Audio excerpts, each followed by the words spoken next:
views and opinions expressed do not necessarily reflect those of Access Fort Wayne, the Allen County Public Library, or any other supporting groups. If you'd like to produce a show, call us at 260-421-1250.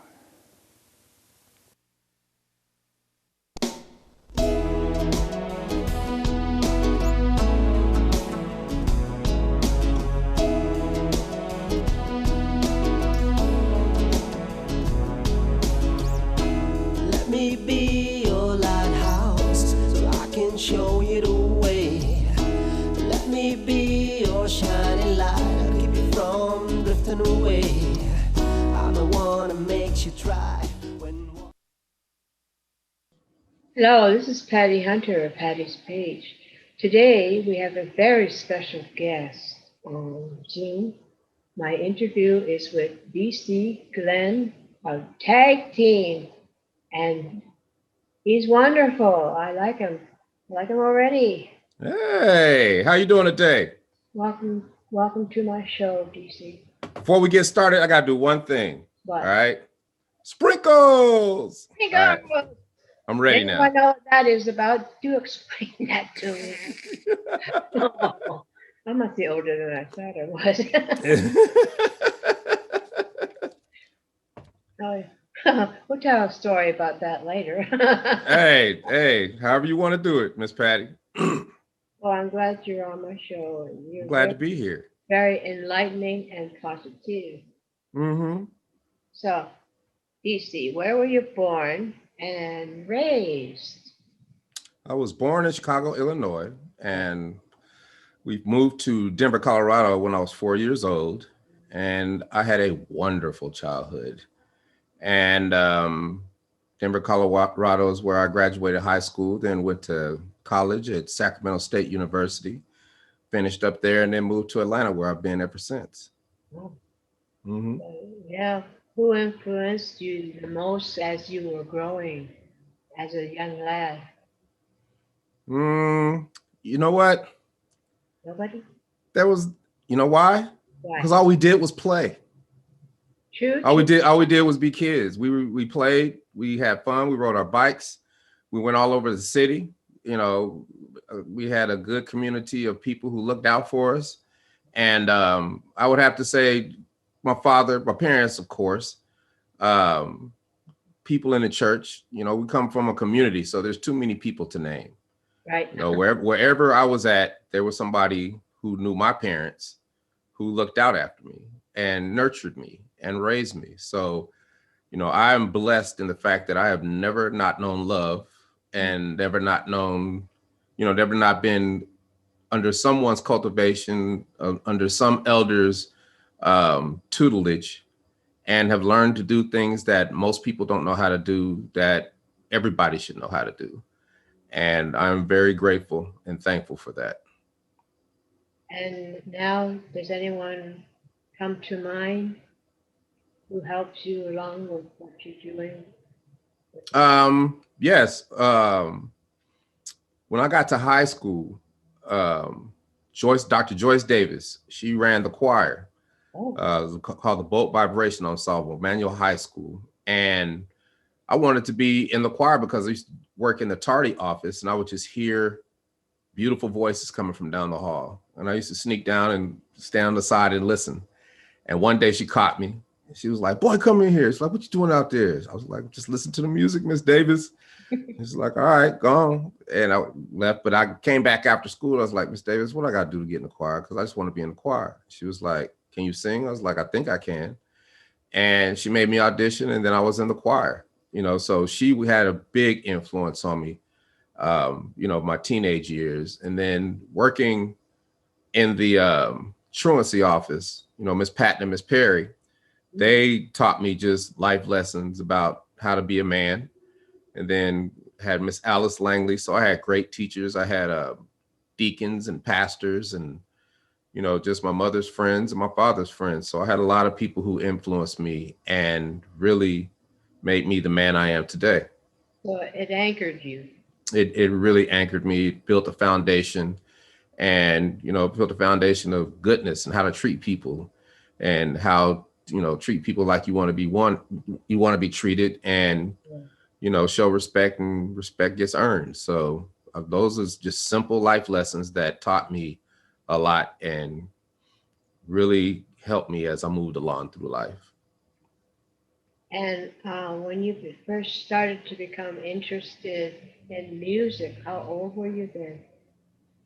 I was about 7, because my father made me, he used to play trumpet. So my father wanted me to follow in his footsteps, and he made me start playing trumpet. And then my mother made me go to piano class, and I hated both. But, I was in plays and I sang and I did little things here and there, but really didn't hit me when it came to music till I got to high school and I met Steve, the other half of tag team, Steve Rowland. And he had a band called the Business Band. They used to play at lunchtime on the quad every now and then. And the first time I saw them play, I was like, I got to be in that band. So I had to be in Steve's band. I had to be in Miss Davis's choir.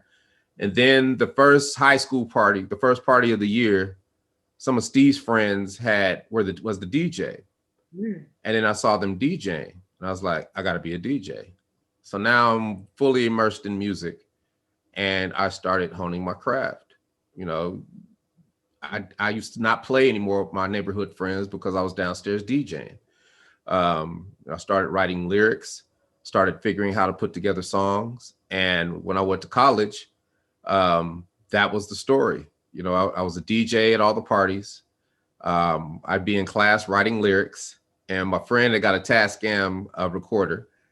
That was like one of the first recorders that you could record at home, like you could do with computers now. And I learned how to make songs, and I sent Steve a bunch of songs, and he was like, oh my gosh, I got to make songs. So now we're all making songs, and we just got better and better and better. When I would go home for a Christmas break or spring break or summer break, we'd be in the studio recording, and it just progressed and progressed. And when I finished up, I moved to Atlanta, and we kept making music. I was working at the clubs, and we were hitting a brick wall though, because we were in the Southeast, which is a different type of music. It's up tempo. It's called bass music. And I knew we had to really come with another perspective on how we wanted to get in the music industry. So when in Romans, you got to act like the Romans. So we had to make bass music. And the first one we made was Whoomp, There It Is. And people think Whoomp, There It Is this grand scheme of physics and whiteboards and rocket science and all these things, when it's just a song about us partying on a Friday night, right? Simple, just simple. And we recorded it, and that night I had to go to work at the club, and I popped it in a cassette tape. And to this day, that's the biggest response on any record I've ever had. And I knew, and then we started shopping it, and then we signed with Bellmark Records. I gave my 2 weeks notice at the club, signed a terrible record deal, and a month and a half, we were platinum in 1993, the spring. Yeah, it was a whirlwind. We had a good time, and we just kept working and working and working. And then, then it was like, okay, things weren't going the way we wanted them to. The record company went bankrupt, and that just kind of stalled our career. And then we've been like in a 20-year lawsuit, ever since. But it wasn't all bad, because, you can either look at the glass half empty or the glass half full. We're still getting money. We're still doing shows. I'm learning how to be a paralegal, because I've spent a lot of money thinking that I could sue the record company, but you can't, because they got long money. You got short money. So then I went back to DJing, but I mean, we're still doing shows. We're traveling the world. We're having a good time.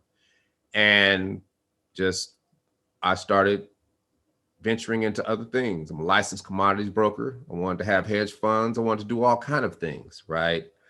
And so you're a man of many hats.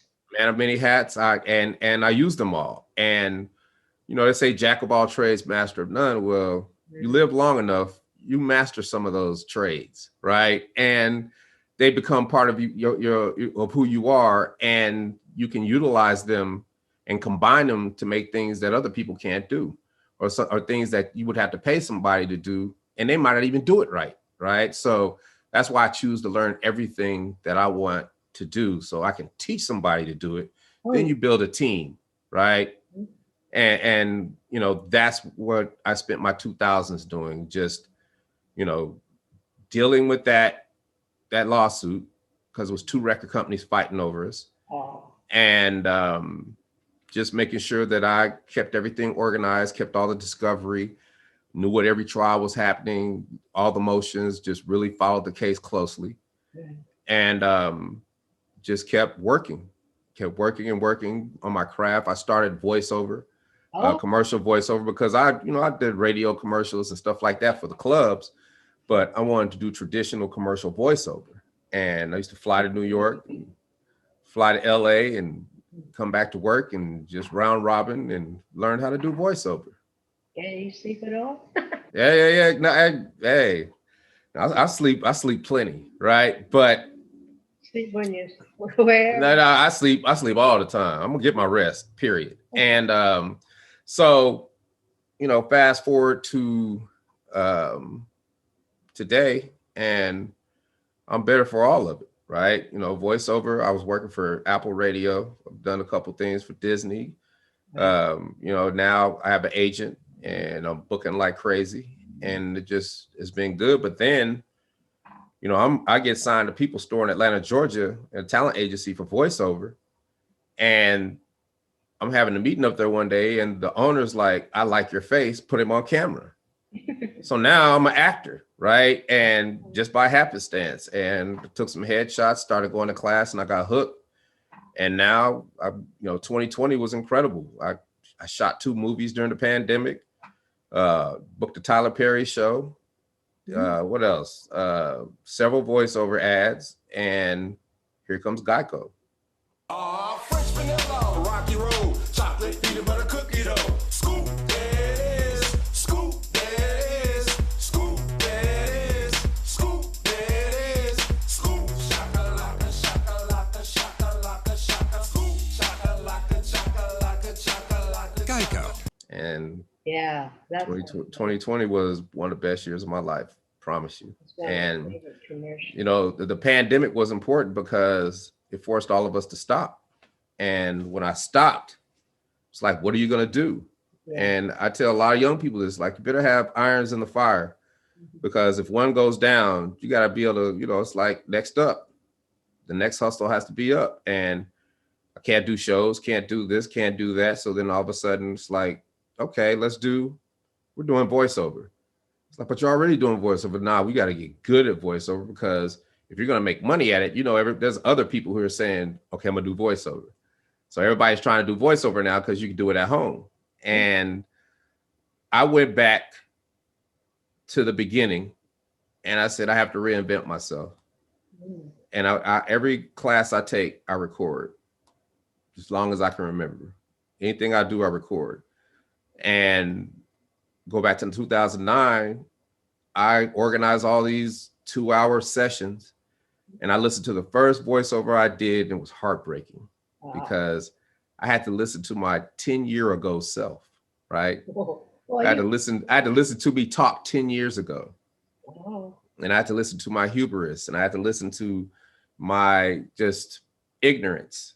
You know, you can still be older and have a little ignorance left in you, right? So I haven't. Mm-mm. so I never stop learning. yeah, never stop learning. So it was heartbreaking in the sense that I thought back then that it was the coach's fault that they weren't coaching me right, because, you know, my summation was that I can whoomp, there it is, my way through anything. Yeah. Oh, And that's not true, right? You have to put in the work. And because I've been an actor and really stuck with voiceover, they were teaching me everything I needed. They were the best coaches in the game, teaching me everything I needed to know, but I didn't know the language, right? So sometimes it takes the 14th time before you get something, yeah. right? That's why you can't quit, because you never know when it's gonna come back to you. Practice.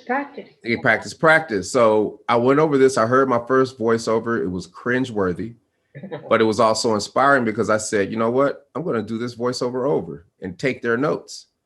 And when I did it, it was just purely angelic, because that was the first time I had ever had total mastery over my voice, right? Wonderful voice. And I went through 42-hour sessions and just started booking out the gate. And 2020, like I said, was an incredible year. And because I reinvented myself, you know, that changed my whole perspective of thinking. And that let me know I could do anything. It's about how you learn how to learn, right? We can all learn. I say learn how to learn because there's so many different ways to learn than the traditional ways. And that's how you retain more information. That's how you become smarter. That's how you overcome things. And I've been able to overcome so many things just in the past couple of years that is just, it just has really worked well for me. And you cannot, like, my analogy is you cultivate the dirt, you plant a seed, and you don't sit there and cross your legs and be like, grow seed, grow, seed, grow seed. Life in it grows. Well, it didn't grow, so I quit. You can't do that. That doesn't work like that. You plant that seed and you keep it moving. Go plant more seeds, go plant more seeds. And throughout the years, I've been planting all these seeds, knowingly or unknowingly. And now I'm standing in a forest of opportunity. How do you help the community? What do you do for your community where you're at? See, I'm a loner, so I really don't have a community. See, if you live in a big city, or it depends on where you at, if you have a community, right? So my community is the people in my condo complex. Yeah. So I'll help them. You know what I mean? If I can, but you know, the world is my community because everybody knows me. So if 3 people listening that are going to listen to this podcast get something, that's why I do 5-6 podcasts a day. Because if 2 or 3 people can get something out of this podcast, I've done my job for the community as a whole, right? And that is how I help the community, because I'm different, right? And you help yourself too.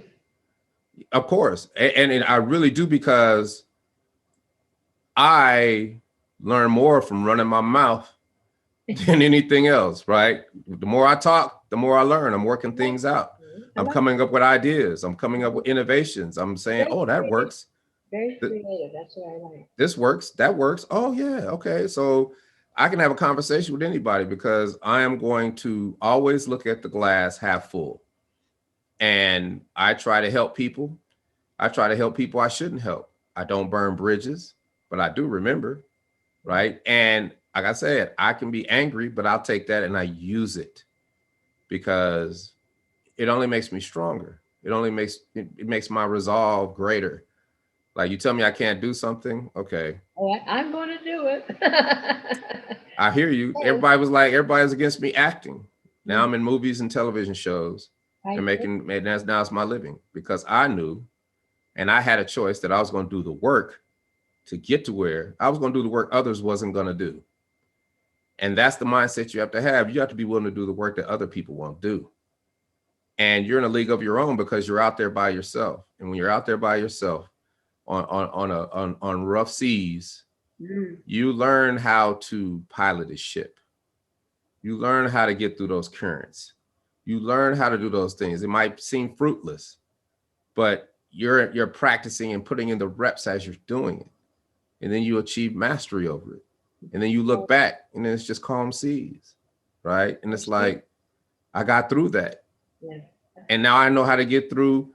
I know how to get through any storm, right? And if a storm bigger comes, I just use the same approach. You fight and you go through it. You use all your intellect, you use all your experiences, and you come out the other side a better man than I was the day before. So my whole thing is just, you can't let things get to you.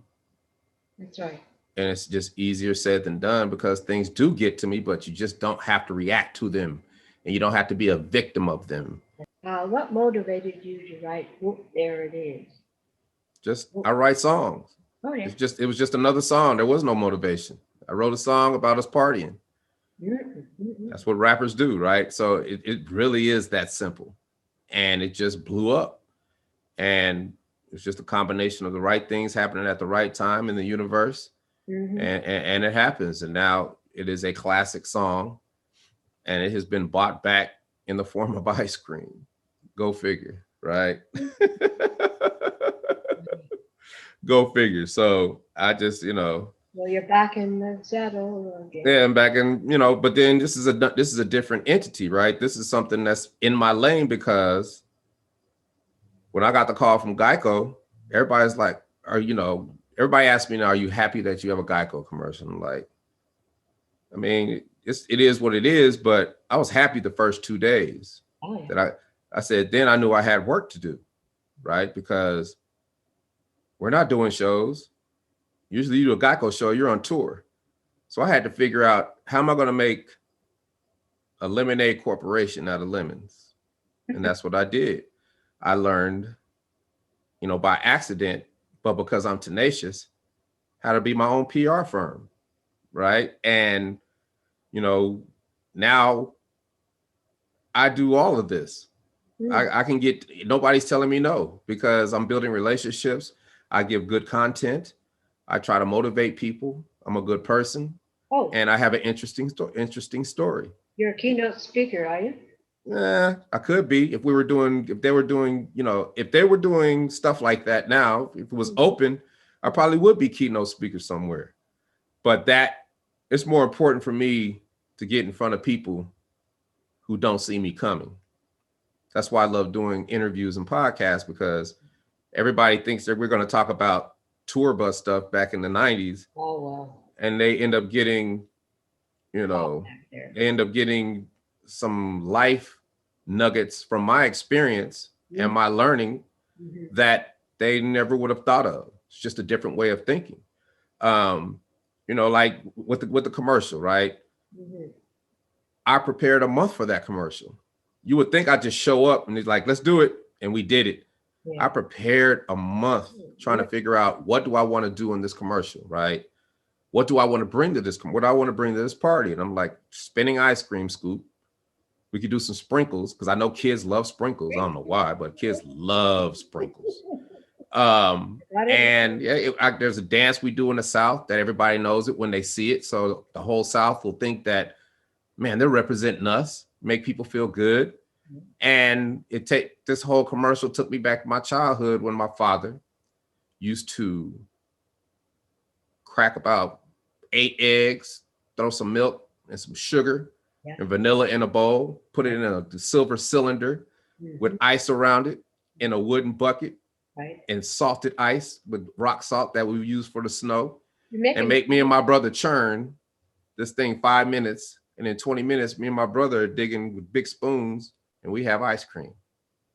That's the essence I wanted to bring to this commercial, because that's the greatest feeling, that we were the happiest kids ever, because we didn't have to go to the store. We made our own ice cream, right? And that right there, just, it worked. And I wanted it to be where, when kids watch this commercial, they look at their mother, be like, Mommy, I want a party like that. And now I've got big kids going to their wife, baby, I want a party like that. You know what I mean? Just everybody wants, it has made everybody feel so good, because this is, at this time in the universe, in space, this is what the world needed. Yeah, Just to feel good about something, right? It's been COVID for the last year. COVID and everybody's agendas and whatever has risen to the top, and a lot of things that we didn't know about other people that we love or don't love, we now know, and it's changed some things. But everybody agrees, this is the one thing everybody agrees on, is that they like this commercial, and that touches the world. That's how you take care of a community. So that I feel it's my obligation to talk as many times I can a day, and talk to people, whoever wants to listen, and just relay them the things that I wish somebody had taught me when I was a young man, right? Yeah. My parents did a wonderful job, right? They taught me everything they could, but my dad doesn't know about shiesty, shady dudes in the music industry and take care of your publishing and all that, right? I just wish I had somebody to say, hey, young dude, make sure you don't get taken advantage of and do this. Now, I probably wouldn't have listened because youth is wasted on the young, for real, right? But that doesn't mean I can't do the same for other people. And that's what I do. Right now, I'm working on. That's what I'm working on. Right now, I am working on trying to win every single award there is for commercials. I don't care if I win. I just want to be nominated so I can get the press juice. Me doing a podcast is work, but it's beautiful work because I'm practicing articulation for voiceover. I'm practicing storytelling for breaking down scripts. I'm practicing relationship skills. I'm practicing reading audiences. I'm practicing how to talk into the camera. I'm practicing all the things that I need to nurture all of my hustles, right? And it works beautifully.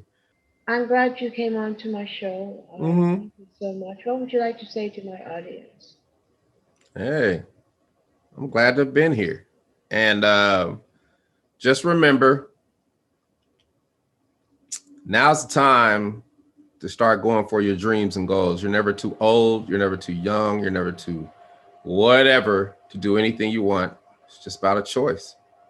Make the choice and just play offense and just keep learning how to learn. If you learn how to learn, things come to you faster. You retain more information. You become smarter. You make better decisions. Next thing you know, you've achieved your goal. So you can do this. So, what are you doing for the future? Touring, whatever? No, not yet. Like I said, standing in a forest of opportunity, and every day brings something different, right? So I could book the audition I did today, and then now I might be on a TV series for 3-4 years. I know. You see what I'm saying? I could book a movie and be in a Marvel movie tomorrow, or book whatever, because I audition every day. And every audition I do is a chance at greatness, a chance to show my craft. Someone will grab you, man. Mm-hmm. So bless you. Best to you. And thank you for having me. And thank you for coming on. Oh, yeah. And last but not least, sprinkles. Anyways, this is Patty Hunter of Patty's Page. Thank you so much for coming on my show, DC. And you are a wonderful person, and I hope that we can keep in touch if you wish. Yes, ma'am. God bless you, and happy Easter. You too. Take care. Sprinkles. You know it. Godspeed, my love, until we meet again. You're always in my heart and every dream. Don't let this time apart give in to all our fears. God will keep us close from up above. So until we meet again, Godspeed, my love.